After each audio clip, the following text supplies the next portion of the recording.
मैं मार्गदर्शन क्या करूंगी, मैं तो आयु में भी बहुत छोटी हूँ, अनुभव में भी बहुत छोटी हूँ और सही मायने में ज्ञान अर्जन में भी मैं सबसे अपने आप को बहुत छोटा मानती हूँ। बस मैंने तो एक हाथ पकड़ा हुआ है और वो है मेरे परम पूज्य गुरुदेव। एक ही शेर है भारतवर्ष का, एक ही सैनिक है, एक ही असली संत है। मेरी नजरों में ये मेरे व्यक्तिगत विचार है, जिसको आपत्ति हो होती रहे। और एक ही व्यक्ति जो पूजनीय है, महामंडलेश्वर यदि नरसिंहानंद जी के चरणों में नमन वंदन करती हूँ।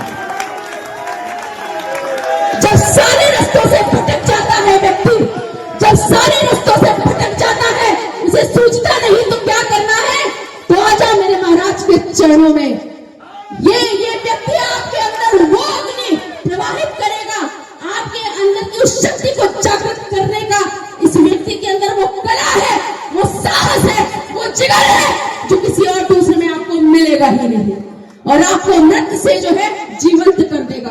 तो मेरे ऐसे जीवन को जीवंत करने के लिए मैं अपने महाराज जी के चरणों में वंदन करती हूँ। मार्गदर्शन तो महाराज जी हमें आपका चाहिए, हमें हरिगिरी जी महाराज जी जैसों का चाहिए, ताकि हम कुछ आक्रामक कर सके। हमारे चौधरी साहब हैं, हमारा पूरा समाज यहाँ पर उपस्थित है, हमारी बहनें हैं, बेटियां हैं, साधु संत हैं, सभी के हाथ में हथियार भी हैं। परंतु महाराज जी बहुत धर्म संसद हुई, वो धर्म संसद को आपने ऐतिहासिक बना दिया। उस धर्म संसद के नाम पर जो है अब तिल मिलाने लगते हैं लोग, घबराहट हो जाती है। तो आपको बहुत बहुत शत नमन कि सनातन धर्म की हरिद्वार में हुई इस धर्म संसद को आपने ऐसा ऐतिहासिक नाम दे दिया कि अच्छे अच्छे कम्युनिस्ट और अच्छे अच्छे मूल्य वो घबराने लगे कि फिर से धर्म संसद ना हो जाए, बौखला जाते हैं। तो हमने उनके डर को, कभी कभी तरस खा लेते हैं ना, तो महाराज जी ने इस बार इसको नाम दे दिया धर्म संवाद। इसको गुरु जी के चरणों में बहुत बहुत वंदन। देखिए, धर्म पर चर्चा तो हम करते रहेंगे और ये हमारा नैतिक अधिकार है।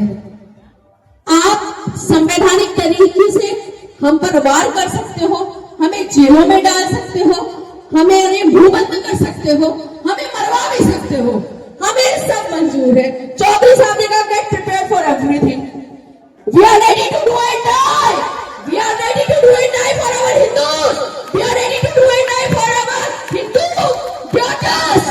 अपनी बेटियों की रक्षा नहीं कर सकते तो तुम जैसा कायर कोई नहीं। आज वास्तव में बांग्लादेश की जो हालत हुई, महाराज जी वहां पर व्यथित थे, मैं अलीगढ़ में रो रही थी। मैं जब प्रदर्शन करने के लिए मैंने एक हफ्ते बाद थोड़ी आवाज उठाई तो एनआई और पुलिस ने पूरा घेर लिया। फिर भी मैं निकली चूड़ियां लेके और मैंने कहा भेज दो भैया सरकार को। ऐसी कौन सी कूटनीति है जो अपनी माँ और बेटी की रक्षा के लिए भी हमें बोलने नहीं देती। मैं हार गई, कहा भी नहीं साहब, आप साधु संत, बीजेपी वाले नाराज हो जाएंगे। अरे कौन सी लालसा है संत बनने के बाद, होता हो कोई नाराज हो। सच को सच कहने की तुम में हिम्मत नहीं तो तुम सनातनी, सच को सच कहने की हिम्मत नहीं तो तुम सनातनी नहीं। स्वीकार करो कि तुम लोग उपेक्षित हो चुके हो। भारतवर्ष में हिंदू समाज उपेक्षित हो चुका है। आज जात पात, इसको अन्यथा मत दीजिएगा, बहुत बदलाव है। अब हम जात पात से बहुत ऊपर है, ऊंच नीच से भी बहुत ऊपर है, परंतु हमें एक नहीं होने दिया जा रहा। कहीं तो पैसे का लालच फेंक दिया जाता है, कहीं कहा जाता है सरकारी अमला अगर हमारी मदद करेगा तो उनकी नौकरी चली जाएगी। भैया उनको लगता है दे दो। महाराज जी मुझसे ज्यादा आपको अच्छे से पता है महाकुंभ की क्या स्थिति है, मगर सत्य को सत्य कहने की किसी में हिम्मत नहीं है कि आज क्या हो रहा है। इसलिए सत्य को सत्य कहने की हिम्मत आप लोग यहां से लेकर के जाएं जहां ये शेर बैठे हुए, बब्बर शेर बैठे हुए, सिंह बैठे हुए, ये सिंघनी जैसे हमारी बहन बैठी हुई है जो ग्रस्त में रहने के बाद भी जीवन समर्पित करके लगी है। डॉक्टर उदिता त्यागी जैसी शेरियां लगी हुई है जो ग्लैमरस वर्ल्ड को छोड़ करके और सिर्फ समर्पण भाव से यहाँ पर लगे हुए हैं। ये मेरे भाई, ये डॉक्टर होकर के यहाँ पर बैठे हुए हैं। क्या स्वार्थ है इन लोगों का?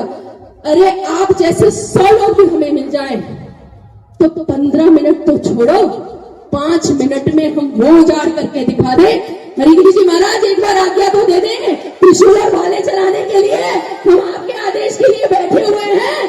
ना साफ करके दिखा दे तो मैं भी यति नरसिंहानंद की बेटी नहीं। सिर्फ प्रतीक्षारत हूं कि मेरे किसी कृत्य से मेरा ये जो परिवार है अब इस समय वो किसी समस्या में ना आ जाए। मैं कोई ना समझी ऐसी ना कर बैठी, बस इतनी प्रतीक्षारत हूं महाराज जी। बाकी खुलेआम बोल रही हूं, ना दीजिएगा, मैं प्रतीक्षारत हूं। और सबसे पहले भी मैंने ये कहा और आज भी कह रही हूं, अपनी धर्म की रक्षा के लिए और अपनी इस गुरु ने मेरे यति नरसिंहानंद ने जो अपना जीवन दिया है ना निस्वार्थ भाव से, इस गुरु की अपेक्षाओं पे पूर्ण करने के लिए अपने जीवन का पल में बलिदान करने के लिए तैयार हूं। बस एक आदेश की आवश्यकता है, एक आदेश की प्रतीक्षारत है।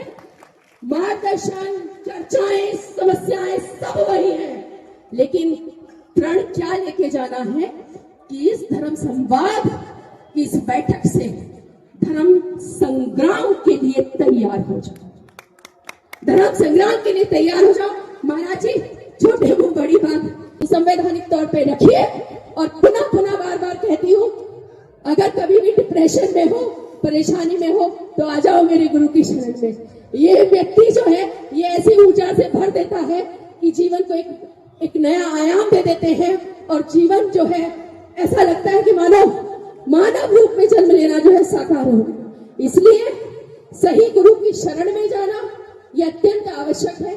और आप लोग बहुत भाग्यशाली हैं कि मंचार सिंह, परम पूज्य हरिगिरी जी बापू जैसे, परम पूज्य नारायण गिरी जी जैसे, हमारी महामंडलेश्वर यहाँ पर महिला आदिशक्ति जो संत बैठे हैं, ये जो संत आप देख रहे हैं, और मेरे हीरो, मेरे कहना चाहिए आइडल यति नरसिंहानंद जी महाराज और शंकराचार्य जी यहाँ पर उपस्थित हैं। इनके शरण में आ जाओ, भाग्यशाली हो और कुछ बन जाओ। जरूरी नहीं कि भगवा ओढ़ो, बिना भगवा ओढ़े भी मेरी बेटियां जो है शस्त्र रखने लगे। आज के बाद प्रण लेके जाए कि तुम्हारी तरफ कोई भी आंख अगर उठा के देखे तो तुम उसकी आंखें नोचो। आप प्रिपेयर्ड हो इस बात के लिए, और आपके साथ कोई जिहाद में आपको ना फंसा पाए। अपने संस्कारों को इतना ज्यादा स्ट्रॉन्ग करो। और बस इसी के साथ अपनी बात को, वाणी को विराम देती हूँ। और इस संग्राम के बिगुल के साथ सभी लोग मेरे साथ बोलेंगे, नमः पार्वती हर हर हर हर हर। सनातन धर्म की, सनातन धर्म की, सनातन के शत्रुओं का, सनातन के शत्रुओं का, सनातन के मानने वालों में, सनातन के मानने वालों में भारत माता की जय।